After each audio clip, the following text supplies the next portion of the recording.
जय श्री राम भाई। बहुत दिनों के बाद आज फिर से स्टार्ट कर रहा हूँ। कोशिश करता हूँ कि इस वक्त कंटिन्यूअस आप लोगों को कुछ न कुछ कंटेंट मिलता रहे। तो चलिए आज डिस्कस करते हैं निफ्टी और बैंक निफ्टी किस तरह से काम करती है और कल किस तरीका से काम कर सकता है।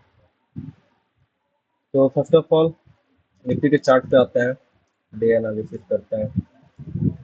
अब देख सकते हैं कि कंटिन्यूअसली 3-4 दिन से इसी रेंज के अंदर ये घूम रहा है।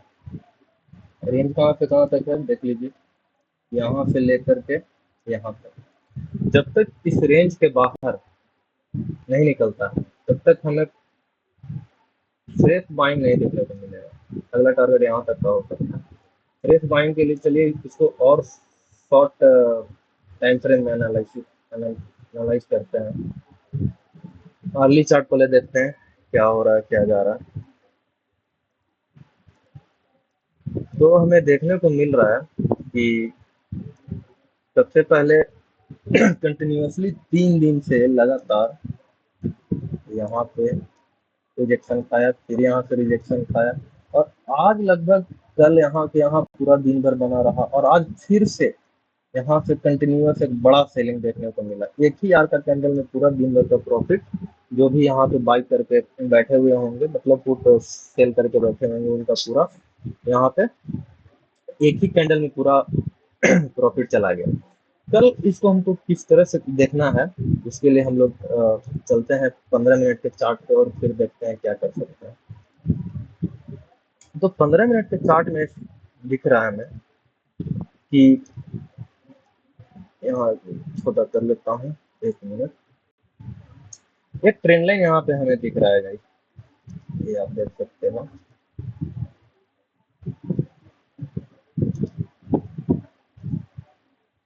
जब तक इस ट्रेंड लाइन के ऊपर है हम बुलिश है, क्योंकि अगर इसे गिरना है तो क्या होगा, पहला टारगेट इसको तोड़ना होगा, ठीक है। इसको इसको तोड़ने के बाद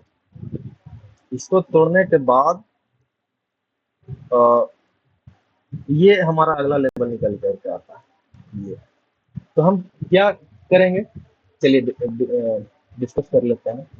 अगर अगर फ्लैट ओपन होता है, ठीक है, यहीं पे ओपन होता है, हमें देखना है कि क्या कर रहा है। अगर सपोर्ट ले रहा है, सपोर्ट लेकर इसको तोड़ता है, क्यों, क्योंकि यहाँ पे बहुत देर के लिए यहाँ पे कंसोलिडेट किया है, ठीक है। अगर इसको तोड़ता है तो यहाँ से लेकर के यहाँ पे टारगेट के लिए एक बाई ट्रेड हम लोग इनिशिएट कर सकते हैं। लेकिन अगर नीचे की तरफ इस ट्रेंड लाइन को तोड़ता है तो यहाँ पे कुछ नहीं करना। उसके बाद अगर इस सपोर्ट लाइन को तोड़ता है, ठीक है, सपोर्ट लाइन को अगर तोड़ता है उसके बाद फिर एक ट्रेड यहाँ तक इनिशिएट करें, ठीक है। लेकिन व्हाट इफ इसको भी तोड़ दे, ठीक है, फिर हमारा अगला लेवल निकालना पड़ेगा, क्योंकि इसके बाद हमें बिग सेलिंग देखने को मिल सकता है। क्यों, क्योंकि अभी जो भी यहाँ पे बाई ट्रेड लेकर बैठे हैं, जो भी बायर्स आए हुए हैं, वो अपना शिफ्ट कर चुके हैं। पहला स्टॉप लॉस यहाँ पे था, फिर वो अपना शिफ्ट यहाँ पे किए हैं, अब यहाँ पे वो स्टॉप लॉस करके बैठे होंगे, ठीक है। तो पहला तो चलो कुछ लोग बहुत जो बड़ा कैपिटल वाले हैं यहाँ भी कर सकते हैं, कुछ यहाँ भी रख सकते हैं। लेकिन अगर ये लेवल अगर टूटता है, ठीक है, ये लेवल टूटता है तो एक पैनिक सेलिंग देखने को मिल सकता है, जो कि पैनिक सेलिंग के लिए हम अगला लेवल निकाल सकते हैं। तो अगला लेवल के लिए हमें 1 आवर के चार्ट पे चलना होगा, देखते हैं कहाँ अगला लेवल निकल करके आता है। ये हमारा पुराना लेवल समाप्त किया हुआ, तो इसको आप लोग छोड़ सकते हैं। जैसे देखिए अगला लेवल के लिए हमें पीछे जाना पड़ेगा, और हमें दिख रहा है कि कुछ देर के लिए कंसोलिडेशन यहाँ पे हुआ है, ठीक है। तो यहाँ पे 23,800 का लेवल, 23,800 का लेवल, उसके बाद नेक्स्ट लेवल यहाँ पे बाइंग आई है तो ये 23,700 का लेवल आ जाता है, ठीक है। तो लेवल टू लेवल हमें ट्रेडिंग करनी है। अब अगला क्वेश्चन आता है कि व्हाट इफ ये तो फ्लैट ओपनिंग हो गया, ठीक है, अगर गैप अप हो जाता है, या गैप डाउन हो जाता है। तो दोनों के केस में चलिए डिस्कस कर लेते हैं क्या क्या सिनेरियो बन सकता है। अगर गैप अप होता है, ठीक है, तो यहाँ तक का वेट करेंगे।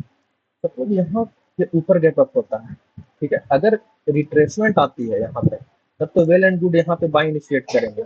लेकिन अगर डायरेक्ट ऊपर ही जाने लगती है तब छोड़ देंगे। उस केस में हमें कुछ नहीं करना है, क्योंकि उसमें आप क्या करोगे, सपोज यहाँ पे एक ऐसा कैंडल बना, ऐसा ऐसा कैंडल बना, और उसके बाद क्या होता है, सपोज आप यहाँ पे ट्रेड इनिशिएट कर लिए, ठीक है, अब क्या होगा, आपका एसएल इतना बड़ा हो जाएगा, ठीक है, क्योंकि बीच में आप कहीं एसएल नहीं लगा सकते। टारगेट तो पहला टारगेट यहीं का है, तो एक छोटा सा टारगेट के लिए, जैसे देखो आपका पूरी वाट जैसे बहुत ही छोटा हो जाएगा। लॉन्ग पोजीशन अगर यहाँ पे करते हैं तो मिनिमम तो आपको यहाँ पे एसएल लगाना होगा कंसोलिडेशन के नीचे या फिर गैपअप के नीचे, तो यहाँ पे, और आपका पहला टारगेट जो है यहाँ पे, तो कितना का बनता है, जो कि 0.6 जो कि बहुत ही गंदा ट्रेड होगा, ठीक है, तो उस ट्रेड में हम लोग नहीं घुसेंगे। दूसरी बात, अगर गैप अप होकर खुल के चली जाती है, यहाँ पे फिर हम देखेंगे क्या प्राइस एक्शन कंसोलिडेट करता है। अगर कंसोलिडेट करके ब्रेकआउट करता है तब तो ठीक है, नहीं तो अगर कंसोलिडेट करके फिर से कोई भी सिनेरियो में दिखता है कि यहाँ पे सेल का मिल रहा है, सेलिंग साइड का, तो हम फिर पुट बाई करेंगे या फिर कॉल सेल करेंगे, क्योंकि फिर सेल साइड के लिए हम देखेंगे। अगर यहाँ से ब्रेकआउट करता है तो अगला टारगेट हम कहाँ के लिए देख सकते हैं, चलिए वो भी देख लेते हैं। पहला टारगेट जो निकल करके आता है, ये तो एक लेवल हो जाएगा, पीछे हमें चलना पड़ेगा। 1 आवर का चार्ट में देख लेते हैं।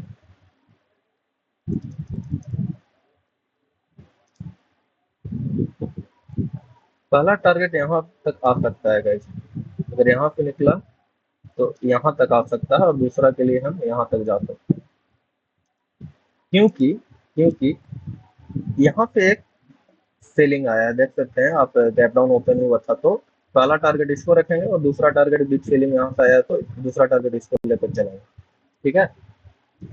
अगर डायरेक्टली गैप डाउन होता है, ठीक है, गैप डाउन मतलब इस ट्रेंड को तोड़ते हुए या फिर इसको तोड़ते हुए होता है, तो हम क्या करेंगे, गैप डाउन के सिनेरियो में क्या होगा, अभी जैसे कि लास्ट मोमेंट में यहाँ पे कंटिन्यूअसली, 15 मिनट के चार्ट पे चलते हैं, ज़्यादा क्लियरली समझ में आएगा हमें। तो 15 मिनट के चार्ट में हम देख सकते हैं कि कंटिन्यूअसली, देखिए आप, यहाँ से जैसे सेलिंग आया, सेलिंग सेलिंग सेलिंग, फिर थोड़ा देर कंसोलिडेट करके फिर से नीचे की तरफ गिरा है, ठीक है, तो अगर इसको तोड़ता है तो क्या होगा, जो भी यहाँ से कॉल सेल करके गए हैं, एक बार प्रॉफिट बुकिंग यहाँ पे जरूर करेंगे, ठीक है। प्रॉफिट बुकिंग करने में क्या होगा, थोड़ा सा प्राइस ऊपर की ओर आ सकता है, तो हम इस लेवल का रिट्रेसमेंट का वेट करेंगे। अगर रिट्रेस करके फिर से नीचे की ओर जाता है, तब एक हम पुट साइड के तरफ ट्रेड इनिशिएट कर सकते हैं।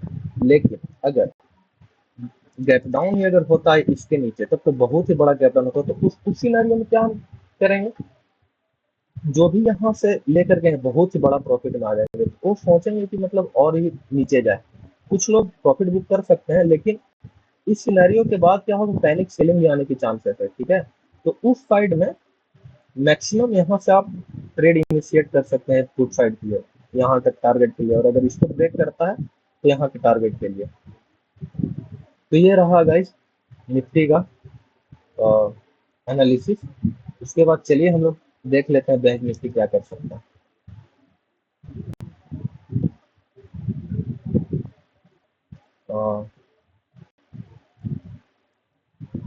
बैंक निफ्टी देख लेते हैं।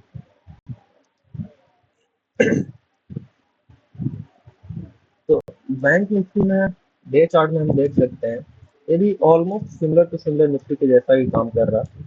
एक ही रेंज में फंसा हुआ 3 दिन से, इनसाइड कैंडल पे इनसाइड कैंडल बनाया जा रहा है, और समहाउ आज निफ्टी ज्यादा फॉल हुआ बैंक निफ्टी, क्योंकि इसलिए फॉल नहीं हुआ क्योंकि आप देख सकते हैं एचडीएफसी बैंक ने अच्छा खासा इंप्रूवमेंट दिखाया है, इसीलिए बैंक निफ्टी फॉल नहीं कर पाया, जिसके कारण निफ्टी भी पूरा फॉल नहीं कर पाया।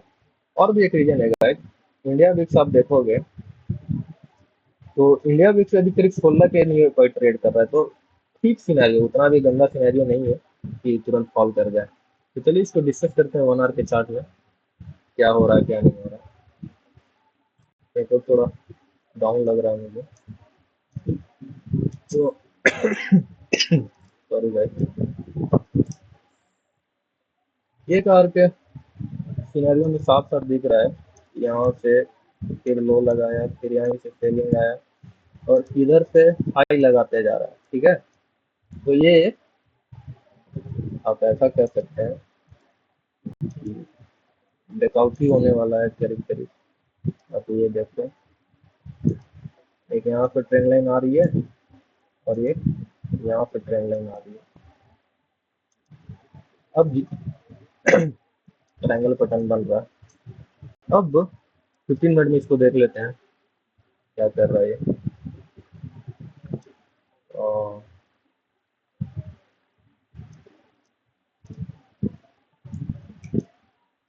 ये देखो भाई 15 मिनट में, सॉरी तो तबीयत ठीक नहीं है अभी। यहाँ से शार्प सेलिंग आया, प्राइस यहाँ तक बाउंस किया, फिर गैप अप ओपन होता है, यहाँ से फिर सेलिंग आया, फिर यहाँ से एक बाउंस किया, ठीक है। अगला दिन यहीं से बाउंस कर गया, मतलब सेलिंग आ गया, ठीक है। उसके बाद फिर से यहाँ पे पहुंचा, फिर सेल हो गया। आज ब्रेकआउट करके यहाँ पे गया, फिर से सेलिंग आके यहाँ पे कंसोलिडेट कर रहा। अब क्या कर रहा है यहाँ पे, अभी जो हो रहा है 1 time resistance, 2 time resistance, 3 time resistance. Next time जब भी प्राइस यहाँ पे आता है तो हमें देखना है कि सेल की अपॉर्चुनिटी बन रहा है या फिर बाय का अपॉर्चुनिटी बन रहा है। अगर यहाँ पे रेसिस्टेंस करेगा, ठीक है, यहाँ पे अगर रेसिस्ट कर रहा है और अगर प्राइस नीचे की ओर आता है, ठीक है, तब फिर हमें यहाँ पे पुट की ओर इनिशिएट करना पड़ेगा। और सिमिलरली अगर यहाँ से रिट्रेस कर रहा है तो फिर बाई के सिनेरियो का वेट करना, बाई का सिनेरियो का हमें ध्यान रखना पड़ेगा। लेकिन sorry guys, until and unless इस ट्रेंड लाइन के ऊपर प्राइस नहीं निकलता है या फिर इस ट्रेंड लाइन के नीचे प्राइस नहीं निकलता, हमें बड़ा ब्रेकडाउन या फिर बड़ा ब्रेकआउट के बारे में नहीं सोचना, ठीक है। तो ये रहा बैंक निफ्टी का कल का एनालिसिस। आप खुद भी अपना एनालाइज करिएगा गाइस,